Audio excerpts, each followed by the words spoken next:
development, workplace ethics, resume writing, all of those special little intricacies for the entry level professional. So if that fits you, if you are a business owner, if you are a decision maker, if you are a homeschool part of a homeschooling community and you need career content, please email me at jones@yourinfinitedirection.com or go over to the website www.yourinfinitedirection.com.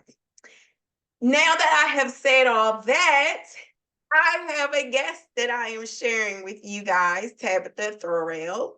I hope I'm saying that my time. Yep. Hold on, Thorell. Yep.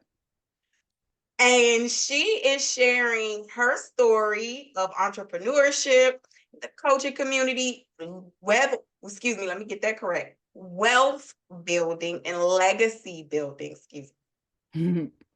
With her and her family. So this is part 2, and we're gonna pick up, first of all, before we get into the legacy builder, I hear more about this podcast because it sounds so interesting.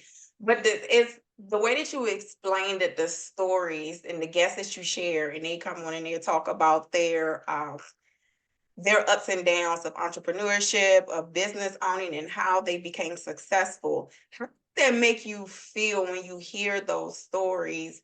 And then you are in a coaching capacity and you might work with someone who might feel like they can't do it, or it's just so tough, but you're hearing these stories of success.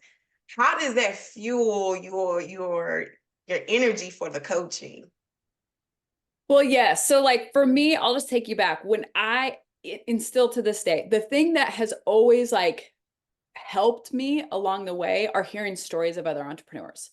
Like I said in the part 1, and if you haven't listened, go back because there was so much amazing conversation, great nuggets there. But when I first started, I'd never seen anybody that was like 6, 7, 8 figures. Like I have never known that. And if they were like the doctors, the lawyers, like, the crooked stock market guy or something you see on TV, right? Like, yeah. And so when I heard these stories and then I met like people who had actually been through them, you see these stories and you see them now on social media, Instagram, TikTok, Facebook.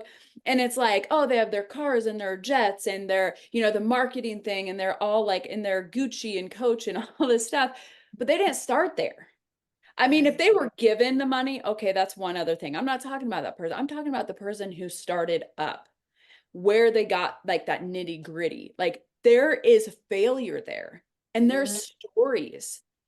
And when I started really uncovering these stories, whether I did research on them or one of our favorite shows, me and my husband, is on the History Channel, and it's like the food that built America or the men that built America or all of these things, because I love that spirit of like that tenacity, that persistence. Now, a lot of them, especially like the men that built America, there was a lot of dysfunction.